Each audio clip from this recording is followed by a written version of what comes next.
Cash repatriation, this is what decides whether your money in India is actually yours or trapped there. Here's a scenario that happened to more NRIs than you would actually think. You've got money sitting in India, maybe it's from rent, maybe it's from sold property, maybe it's even from just saving building over the years. And one day, you need money to be moved abroad. You walk into your bank expecting a simple transfer. Instead, they hit you with questions you weren't prepared for. Forms you've never heard of, limits you didn't know existed, suddenly money that felt completely yours now feels conditional. Because until now, nobody has told you about anything about these rules. The rules aren't the same for every rupee, where your money come from, which account it's sitting in, whether it's income or is it capital. Each of these changes what you're allowed to do. Most NRIs figure this out the hard way when they are trying to move a large amount and realize they should have structured things differently years ago. Hi, I'm Nikhil. I'm a chartered accountant by profession and I've spent nearly 2 decades with EY PwC and one of India's top wealth management firm before launching my own startup. And I've seen this confusion up close from people who are smart, successful and financially aware. The problem isn't intelligence, it's that repatriation was never explained properly. So let me fix that right now. In this video, we will cover what repatriation actually means, how the process works, which account allows free movement of money and which don't, and the exact rules and limits you need to know. By the end of this video, you'll know how to structure your money so it moves smoothly when you actually need it instead of getting stuck. Here's the line I want you to remember. Repatriation rewards the prepared, it punishes the hopeful. Let's begin. At its core, cash repatriation for NRIs simply means transferring money from India to your overseas bank account. Here, NRIs include not only Indian citizens but also OCI holders, and the rules apply equally for both. That's it. If money moves out of India and reaches your foreign account legally, that's repatriation. But here's what makes it tricky. It's not the transfer that's complicated, it's the rule around which money can move, how much and under what conditions. These rules exist because India regulates foreign exchange through FEMA, the Foreign Exchange Management Act. FEMA doesn't block NRIs from taking money abroad, it ensures the source is legitimate and the taxes are settled in full. Here's the mental model to lock in. Repatriation is not about your passport, it's about two things: the source of funds and the type of account you're using. See, think of it like airport security. Your passport gets you through immigration, but what's in your bag determines whether you walk through smoothly or get pulled aside. With repatriation, your NRI status is the passport. The source of your money and the account it sits in, that's what's in the bag. Before we go any further, you need to understand the two buckets of repatriation. First, repatriation of income or revenue. This is the money you earn in India: rental income, interest, dividend, pension, consultancy fees. Income earned legally and taxed appropriately is generally repatriable. Second, repatriation of capital.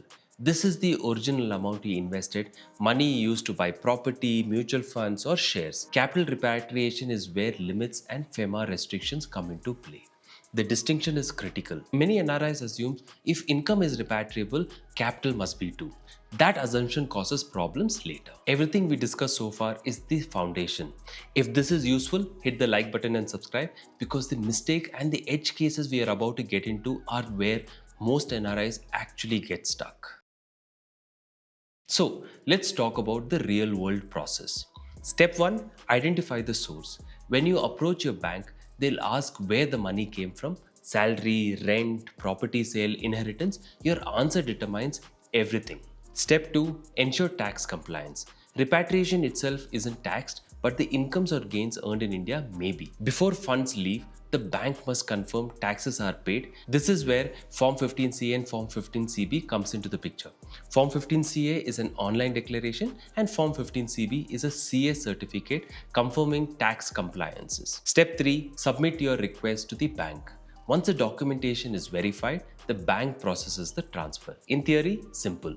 In practice, delays happen when documentation is incomplete or the source is poorly explained. Most repatriation delays aren't because rules are strict, they are because preparation is weak. To understand repatriation, you must understand NRI accounts. India offers 3 types of accounts. Each behaves very differently. NRI account or non-resident external account, designated for income earned outside of India. Both principal and interest are fully repatriable, no limits. Money earned abroad and parked here moves back freely. FCNR account or foreign currency non-resident account. Holds deposits in foreign currency, whichever currency, USD, GBP, Euro, like NRI, fully repatriable with no limits. Added advantage, it protects against currency risk. And then comes NRO account or non-resident ordinary account. Used for income earned in India, rent, dividends, pensions. Repatriation is restricted. In other words, NRI accounts allow full repatriation of both principal and interest with no limits. NRI accounts are meant for Indian source income, and repatriation from these accounts is capped and documentation heavy. Therefore, choosing the right account isn't about convenience, it determines exactly how easily your money can move when you actually need it. Let me tell you about a situation I've actually seen play out more than once. An NRI in Dubai sells his late father's apartment in Mumbai. Sale value say about 2 crores. He deposits the money in his NRO account. Assumes he'll transfer it to Dubai within a week or two. After all, it's his money. He paid taxes. What could go wrong? Week passes, then months. The bank asks for property documents, then the sale deed, then Form 15CB, then clarification of whether the property is inherited or purchased, then RB approval because the amount structure was unclear. What he thought would take about 10 days took much longer. He wasn't doing anything wrong. He just didn't know the rules before he started. This is the cost of learning repatriation the hard way. Keep this story in mind because everything I'm explaining would have saved him those lost months. See, at the center of everything is FEMA.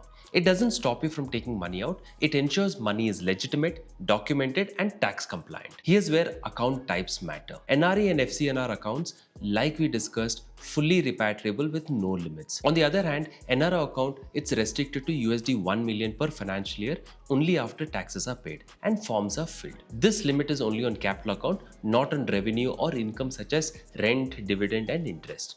These don't have any limits and are fully repatriable. And definitely don't confuse this with the $250,000 limit you must have heard. That applies for Indian residents sending money outside of India under something called as LRS route or liberalized remittance route.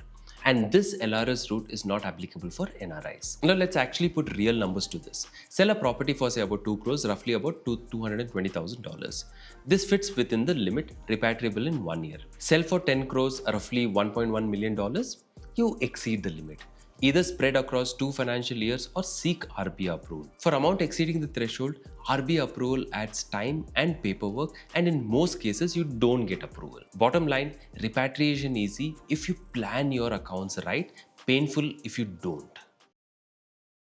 Here are the 4 mistakes I've seen cause months of delay. Mistake number 1, using the wrong account from the start. Many NRIs dump everything into NRO account. Overseas income, Indian income, property proceeds, all mixed. When it's time to repatriate, the bank can't separate what's freely repatriable, chaos follows. Mistake number 2, not keeping documentation over the years. Repatriation sometimes requires proof from years ago, original purchase agreements, inheritance documents, old tax returns. If you haven't kept these, you'll spend weeks hunting them down. Mistake number 3, ignoring tax implications until the last moment. Banks won't process repatriation until taxes are settled. If you haven't filed returns or paid capital gains tax, you are stuck. And mistake number 4, misunderstanding the USD 1 million limit. This isn't per transaction, it's per financial year across all NRO repatriation. That is from April to March. Avoid these 4 and you are ahead of 90% of NRIs. Many NRIs focus on the investments, mutual funds, stocks, bonds, but repatriation depends on the source of fund, not the investment. Invest 50 lakhs from your NRI account, fully repatriable. Invest the same 50 lakhs from your NRO account, subject to the USD 1 million limit. Same investment, different accounts, completely different repatriation experience. Account selection at the start matters more than most people realize.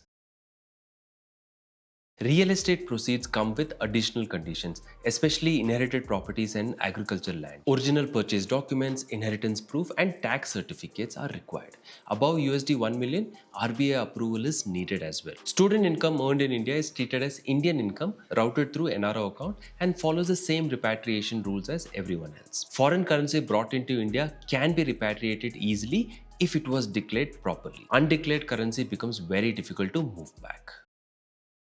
The smartest decisions are made before the investments. Choose the right account from day one. Route overseas earnings to NRI account, Indian earnings to NRO account. Keep documentations organized, especially for property and inheritance. Understand tax implications before transactions, not after. Know how exit works long before you need it. Repatriation problems rarely show up in year one, they show up when you're dealing with a large amount, and by then options are limited. Remember that NRI in Dubai, the one who waited months to move 2 crores? Here's what would have been different if he knew what you know now. He would have kept his father's property documents organized. He would have actually understood the USD 1 million limit before the sale. He would have arranged Form 15 CB in advance. He would have known exactly what the bank would have asked for and actually had it ready. Instead of months, it would have taken him only a couple of weeks. That's the difference preparation makes. You are watching this video, this means you're already ahead. Most NRIs don't think about repatriation until it's too late. You are thinking about it now. If there's one line to take away from this, and I'm repeating this again, repatriation rewards the prepared, it punishes the hopeful. Wealth is not just about what you earn or invest, wealth is what you can access without friction. Have you actually faced confusions or delays repatriating money from India, or planning something and unsure about the rules? Drop your questions in the comments. I read every single one, and your doubts might actually help someone else too. That's it from me. I'm Nikhil. Subscribe to learn how to make your finances less tricky with FinNiki. Thank you for watching, and I'll see you in the next one.